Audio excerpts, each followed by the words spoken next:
2017년 12월 17일 하나님의 말씀을 선포합니다. 누가복음 9장 37절부터 43절까지의 말씀입니다. 누가복음 9장 37절부터 43절까지의 말씀을 이적을 앞선 자세라는 제목으로 선포합니다. 예수님께서 대속의 사역을 위해 산상에서 변모하신 후 발생한 사건이 오늘의 본문입니다. 한 아비가 제자들에게 귀신 들린 아들을 데려왔는데 제자들이 그 귀신을 쫓아내지 못했습니다. 본문을 통해 하나씩 살펴보겠지만 귀신 들린 아이를 낫게 하신 이적엔 두 가지 질문을 하게 하는 이상한 점이 있습니다. 첫째는 누가의 귀신 들린 아이에 대한 이해입니다. 누가는 전통적으로 의사로 알려져 있습니다.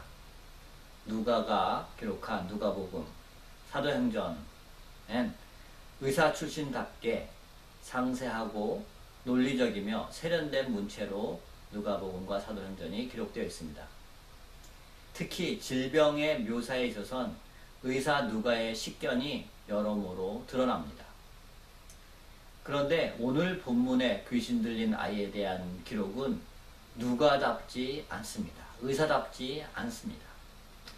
39절에 아이의 증상이 기록되어 있습니다. 귀신이 그를 잡아 갑자기 부르짖게 하고 경련을 일으켜 거품을 흘리게 하며 몹시 상하게 하고야 겨우 떠나가나이다. 아들에 대한 아버지의 귀신 잡혔을 때 그런 증상인데 이 귀신에 눌린 아이에 대한 묘사이지만 아이의 상태와 증상으로 봤을 때 간질, 뇌전증입니다. 의사 출신 누가는 이 아이의 증상이 간질임을 분명히 알았을 것입니다. 오늘 본문은 공관복음, 그러니까 마가복음, 마태복음에도 공통적으로 기록되어 있는데요. 이 공관복음 중 마가복음에는 아이의 증상이 귀신에 눌릴 때 나타난 것으로 기록됩니다. 하지만 마태복음에서는 아이의 증상이 간질임을 마태복음 17장 15절에 분명히 기록하고 아비가 그렇게 묘사한 부분이 기록되어 있습니다. 마태도 아이가 간질이라고 볼 정도라면 전직 의사 누가는 더 확실하게 뇌전증 아이를 파악했을 텐데 누가는 이 아이에 대한 아버지의 고소를 귀신에 잡힌 것으로 기록합니다. 왜 의사 누가는 아이의 증상을 질병으로 보지 않고 귀신에 잡힌 것으로 기록할까요? 이것이 첫 번째 질문입니다. 두 번째 질문은 제자들의 무능력입니다. 누가복음 9장 1절에 보면 제자들은 예수님으로부터 귀신을 쫓아내고 질병을 치유하는 능력을 받았습니다. 9장 1절에 예수께서 12제자를 불러 모으사 모든 귀신을 제어하며 병을 고치는 능력과 권위를 주시고 라고 기록되어 있습니다. 예수님으로부터 능력을 받은 제자들인데 귀신에 잡힌 아이를 고치지 못합니다. 간질이든 귀신에 잡힌 것이든 치유하고 귀신을 쫓아내면 되는 것인데 그것이 안 됩니다. 그래서 제자들은 예수님께 꾸짖음을 듣습니다.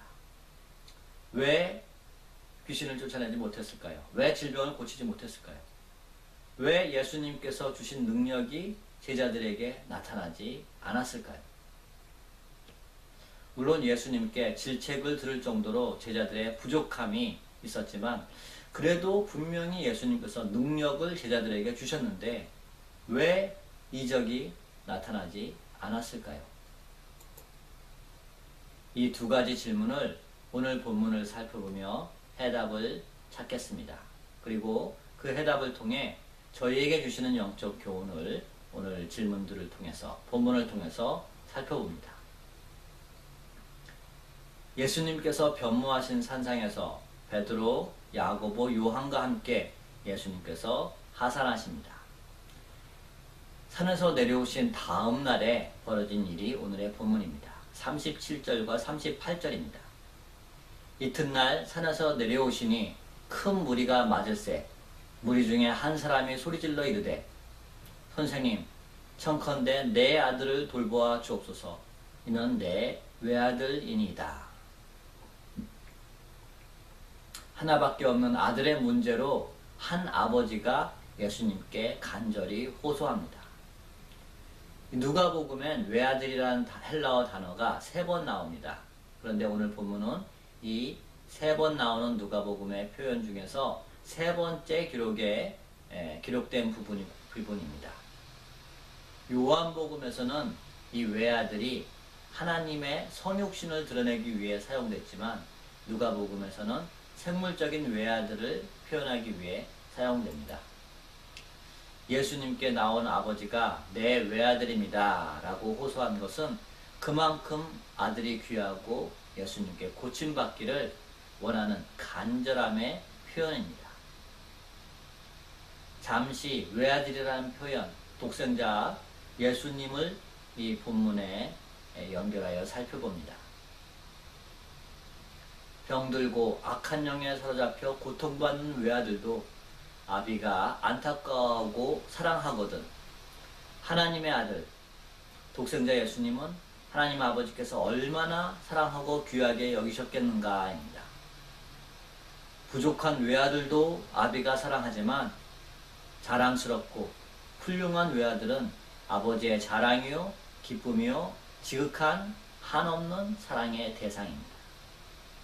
그런 독생자 예수님을 저희 죄를 대속하게 이 땅에 보내시고 십자가에 달리게 하신 하나님의 사랑과 은혜를 본문을 통해서 저희가 짧게 되새겨 봅니다. 그리고 이제 39절에 이어집니다. 아이에 대한 묘사가 분명히 간질, 뇌전증의 증상입니다. 오늘 설교 첫 부분에 말씀드린 본문입니다. 세리 마태가 파악할 정도라면 선직 의사인 누가가 모를 리 없었을 것입니다. 이 아이는 간질이구나 라고 의사였던 누가가 분명히 알았을 것입니다. 그런데 누가는 이 아이의 증상이 귀신 때문임을 아비의 강구를 통해서 인정합니다. 아버지가 이 아들이 귀신 들린 것이다 라고 이야기하는데 그것을 그대로 누가가 기록함으로 이것을 인정합니다. 누가의 의도는 아이의 증상이 육신의 질병, 간질에 그치는 것이 아니라 영적인 문제요, 영적 전쟁의 그런 상황이라는 것입니다. 물론 모든 질병이 귀신 들린 것은 아닙니다. 이는 분명 확대 해석하는 것입니다. 하지만 누가는 예수님의 사역이 영적인 전쟁의 진행이며 영적 권세의 영역에서 분명히 이루어지고 진행되고 있음을 말하고자 한 것입니다. 그런 의도입니다. 누가복음 4장 앞부분에 보면 예수님의 공생의 선언 후 예수님께서 가버나움 회당에서 귀신을 쫓아내신 부분과 맥락을 같이 합니다. 예수님의 사역은 영적인 사역이 포함되어 있으며 이것을 우선한다라는 것을 알려주시는 것입니다. 간질로 고생하는 아이의 증상을 귀신에 잡혀 고생하는 것으로 이해한 누가복음의 교훈은 산상에서 변모하시며 영광을 보이시고 하산하신 예수님 앞에 아직도 영적인 도전과 전쟁이 진행되고 있음을 알려주시는 것입니다. 예수님의 사역은 영적인 투쟁이요 신령한 것입니다. 가치와 도덕을 제시하고 배고픔과 질병을 해결할 뿐 아니라 영적인 일, 가장 근본적인 영혼의 회복에 예수님께서 일하심을 분명하게 보이시는 것입니다.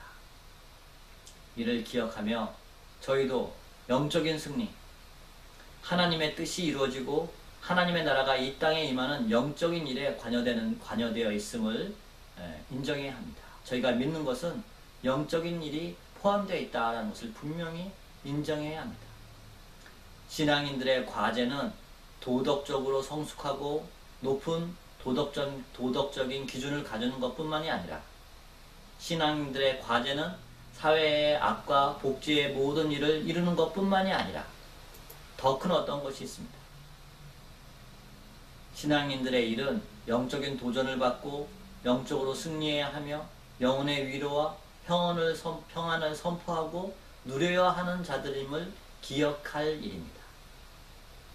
예수님께서 영적인 싸움을 멈추지 않으셨고 최종 승리를 이루셨습니다. 이것을 위해 누가가 이 아이의 질병을 단순히 간질로 표현하지 않고 악한 영에 사로잡힐 때 이런 고통을 당한다 묘사하는 것입니다. 저희에게 주시는 첫 번째 질문, 왜 의사였던 누가는 아이의 상황을 질병으로 이해하지 않고 귀신에 잡힌 것으로 이해하는가에 대한 답변입니다. 아직도 신앙의 싸움은, 영적인 싸움은 계속되고 있고 믿음의 사람들은 이 영적인 싸움을 감당해야 한다라는 교훈이 저희에게 주어집니다. 이 두 번째 질문은 왜 제자들이 예수님께로부터 은사를 받았음에도 불구하고 아이의 문제를 해결하지 못했느냐라는 것입니다. 이것에 대한 답변을 찾아봅니다. 9장 1절에 누가복음 9장 1절에 분명히 모든 귀신을 쫓아내고 병 고치는 능력을 예수님이 주셨다고 기록되어 있는데 제자들에게 그 능력이 나타나지 않았습니다. 주신 능력의 유통기간이 지난 것인지 아니면 예수님께서 아직 제자들에게 일회적인 능력만을 주셨던 것인지 아니면 주셨던 능력을 예수님께서 회수하신 것인지 어쨌든 제자들의 능력이 나타나지 않습니다. 이에 대해 예수님께서 제자들을 나무라십니다. 41절입니다. 예수께서 대답하여 이르시되 믿음이 없고 패역한 세대여 내가 얼마나 너희와 함께 있으며 너희에게 참으리요 내 아들을 이리로 데려오라 하시니 예수님께서 지적하신 이 말씀의 포인트는 믿음이 없고 패역한 것입니다. 이 귀신 들린 아이를 고침은 공관복음, 마태복음, 마가복음에 다 기록되어 있습니다. 마태복음 17장에서는 예수님께서 제자들이 능력을 행하지 못한 이유를 믿음이 적은 것으로 말씀하십니다. 그래서 믿음이 적은 것으로 알려주시며 비다시 하늘의 믿음이 산을 옮긴다라고 제자들에게 말씀하십니다. 한편 마가복음 9장에서는 기도 외에 이런 일을 나가게 할 수 없다고 제자들에게 가르치십니다. 예수님께서 제자들에게 알려주시는 것은 은사를 받은, 능력을 받은 제자의 자세입니다. 하긴 제자들이 예수님께 지적받은 것이 이번 한 번이 아닙니다. 한두 번이 아닙니다.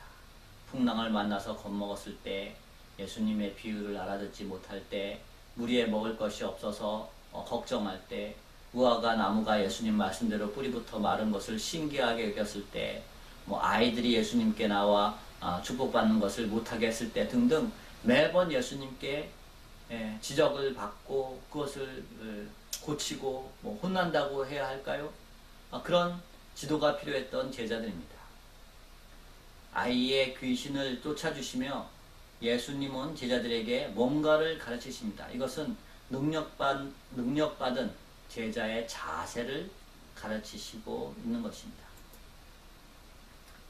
능력받은 제자라 하더라도, 은사를 받은 제자라 하더라도 중요한 것은 능력이 나타나느냐 안 나타나느냐가 아니라 기도하느냐, 믿음으로 사역하느냐라는 것을 예수님께서 알려주시는 것입니다. 주님께서 주신 능력을 감당하는 바른 자세는 능력이 나타나 입증하느냐 그렇지 못하느냐는 차원이 아닙니다. 주님께서 주신 능력과 은사를 바르게 감당하는 제자는 기도함에 간절하고 믿음으로 감사하며 주님을 바라보는 제자입니다. 그렇게 본다면 예수님께서 가장 염려하시고 걱정하는 것은 역으로 기도하지 않는데 능력이 나타나고 믿음 없이도 능력을 사용하려고 하는 그런 경우일 것입니다. 기도하지 않고 믿음 없이는 물론 능력이 나타나지도 않겠지만 기도 없는 믿음 없는 능력 행사는 엄청난 재앙이요 불행을 초래합니다. 믿음과 기도 없이 주님의 이름으로 일하는 자에겐 이거 마치 아이에게 총을 주는 것과 같이 위험합니다. 분별 없는 아이에게 총을 주는 것과 같습니다. 또한 주님의 능력으로 치유받고자 하는 자에겐 믿음과 기도 없는 은사 가진 자는 무자격 의사에게 치료받는 것과 같은 위험이 존재합니다. 기도와 믿음이 없는 그런 은사의 행사는 받는 자나 행하는 자나 다 불행하고 위험하다는 것입니다. 예수님께서 저에게 알려주시는 것은 주님께서 주신 은사를 감당할 때 기도와 믿음이 가장 중요하고 필수적이다라는 것입니다. 하나님께서 은사를 저희에게 허락하셨지만 항상 어떻게 이 은사를 잘 감당할 수 있을지, 혹시 내 영광이나 내 생각이 드러나는 것이 아닌지, 개입되는 것이 아닌지, 어떻게 하면 하나님의 뜻대로 감당할 수 있게 할 것인지, 어떻게 하면 하나님의 뜻대로 감당할 수 있을 것인지 항상 기도할 것을 예수님께서 가르치십니다. 그래야 신령한 은사를 바르게 감당할 수 있기 때문입니다. 또한 주님이 주시는 은사이니 주님이 일하실 것을 믿고, 사람은 할 수 없지만 하나님은 하실 수 있음을 믿고, 은사와 능력의 목적은 하나님의 영광이요 영혼의 구원임을 믿고 감당하려고 힘쓰고 애쓸 일입니다. 그것이 믿음의 자세입니다. 하나님에 대한 의존과 믿음 없이 은사를 감당하려고 하는 것은 은사를 하나님께서 허락하신 것이 아닌 내 것으로, 내 소유로 여기는 것입니다. 내 은사요, 내 능력으로 여겨 자신의 영광을 드러내게 됩니다. 기도와 믿음 없는 능력은 사역이 아니라 권력이 되고 하나님 영광에서 멀어지게 되는 것입니다. 너무 위험한 것입니다. 그러고 보니 오늘 말씀에서 믿음 없는 제자들이 귀신 들린 아이를 고치지 못함이 차라리 은혜입니다. 만일 믿음 없고 기도하지 않는 제자들이 아이의 귀신을 쫓았다면 이 아이는 비록 잠시 귀신에서 노임을 받았다 하더라도 예수님을 알지 못하고 다시 어둠의 영에 덮이는 그런 위험에 빠졌을 것입니다. 만일 제자들이 기도하지도 않고 큰 믿음 없이도 이 귀신 들린 아이를 고쳤다면 이 제자들은 타성에 젖어서 기도하지 않고 믿음 없이 주님의 일을 하려고 계속 덤볐을 것입니다. 그때도 됐으니까 그렇게 하겠다라고 했을 것입니다. 귀신 들린 아이를 고치지 못함은 제자들에게도 오히려 은혜이며 예수님의 가르침이 제자들에게 큰 교훈이 된 것입니다. 귀신에 잡힌 아이를 치유하심으로 예수님께서 제자들에게 교훈하시는 것은 어떻게 은사를 계속 나타나게 하느냐가 아닙니다. 치유와 이적에 있어서 예수님도 항상 이적을 나타내지 못하셨습니다. 않으셨습니다. 하나님의 아들이신 예수님에 대한 믿음이 없는 경우 예수님도 능력이 나타나지 않았습니다. 그러니 제자들에게 정작 중요한 것은 귀신을 쫓아내고 아이를 치유했느냐 못했느냐가 중요한 것이 아닙니다. 예수님께서 제자들에게 교훈하시고 제시하시는 것은 은사받은 자의 태도, 자세입니다. 믿음, 기도, 이것이 은사받은 자의 자세요, 태도라는 것, 그것을 예수님께서 제자들에게 가르치십니다. 은사를 허락하신 하나님께 감사하며 항상 그 은사를 이루시는 하나님을 믿는 그런 바른 자세, 큰 믿음과 끊임없는 기도가 저희에게 필요합니다. 은사의 주체가 하나님이심을 믿는 것입니다. 은사를 통해 영광 받으실 분이 하나님이심을 믿는 것입니다. 은사를 통해 영혼의 구원에 도달해야 함을 인정하고 믿는 것입니다. 그리고 하나님께서 값없이 허락하신 은사를 활용하기 위해 하나님께 기도하고 아뢰는 자세가 저희의 자세다라는 것을 인정하는 것입니다. 언제 하나님의 영광을 위해 이 은사가 사용되어야 하는지 항상 기도합니다. 누구에게 하나님의 영광을 위해 이 은사가 사용되어야 하는지 항상 기도합니다. 은사의 활용을 통해 하나님의 영광만 드러나게 항상 기도해야 한다는 것입니다. 은사를 들고 나갈 때 또한 사람의 생각을 다 내려놓게 해달라고 기도해야 합니다.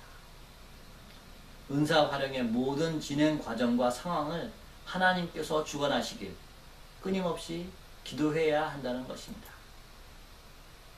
은사가 하나님의 주신 것을 인정하고 하나님의 뜻대로 사용되길 항상 기도하는 것이 은사 받은 자의 자세입니다. 그래서 은사를 허락받은 자들이 믿음을 가져야 하고 항상 기도해야 합니다. 하나님의 선물을 맡은 자들의 기본 자세요, 가장 중요한 자세입니다. 마지막으로 예를 하나 들겠습니다. 운전을 사고 없이 잘하기 위해 좋은 자동차를 운전해야 하지만 더욱 중요한 것은 운전자의 소양입니다. 교통법규를 잘 준수하고 되도록 양보하고 방어하며 운전하는 것이 필요하고 그래야지 사고가 없습니다. 아무리 좋은 차를 운전해도 졸음이나 음주 상태에서 취해서 운전한다면 사고를 피할 수 없는 것과 같은 이치입니다. 주님이 허락하신 은사도 귀한 것입니다. 그렇지만 은사를 활용하며 주님의 일을 감당하기 위해선 은사 유무보다 더 중요한 것은 기도와 믿음으로 깨어있느냐가 가장 중요합니다. 기억하시며 저희가 생각해보면 모두 이 말씀을 저희 삶에 적용할 수밖에 없습니다. 은사뿐 아니라 주님의 맡기신 모든 일이 동일한 자세를 필요로 합니다. 기도와 믿음 없이 직분을 감당할 수 있습니까? 기도와 믿음 없이 사역을 감당할 수 있습니까? 기도와 믿음 없이 봉사할 수 있습니까? 기도와 믿음 없이 말씀을 선포할 수 있습니까? 다 헛된 것이요 권세 없는 일이 됩니다. 능력이 함께하지 않는 일이 됩니다. 그러니 저희가 주님의 귀한 것을 맡은 자로서 기도에 깨어있고 큰 믿음으로 맡은 달란트를 잘 남기어 칭찬과 상급을 받아 누릴 일입니다. 기도하시겠습니다. 하나님 아버지, 귀신에 잡힌 아이를 고치지 못한 제자들을 통해 정작 중요한 것이 은사의 나타남이냐 나타나지 않느냐가 아니라 그 자세가 더 중요하다는 것을 깨닫게 하시니 감사를 드립니다. 기도와 큰 믿음의 자세가 주님의 일을 감당하고 하나님의 나라를 이 땅에 이룸에 반드시 필요한 것임을 다시 한번 기억하게 하여 주시옵소서. 그리하여 주님 앞에 주님의 일을 맡은 자로서 주님의 은사를 맡은 자로서 바른 자세와 태도를 가져 하나님께 영광을 드러내게 하여 주시옵소서. 기도 없이 믿음 없이 관습과 타성, 프로그램과 전략으로 하나님의 일을 혼탁하지 않게 하여 주시옵시고 오직 순전한 믿음과 기도로 하늘의 뜻을 이루게 하여 주시옵소서. 믿음과 기도로 주님의 일을 감당하고자 할 때 주님께서 더욱 함께 하시며 은혜를 내려주실 것을 믿사오며 저희를 구속하여 주신 예수님의 이름으로 기도하옵나이다. 아멘.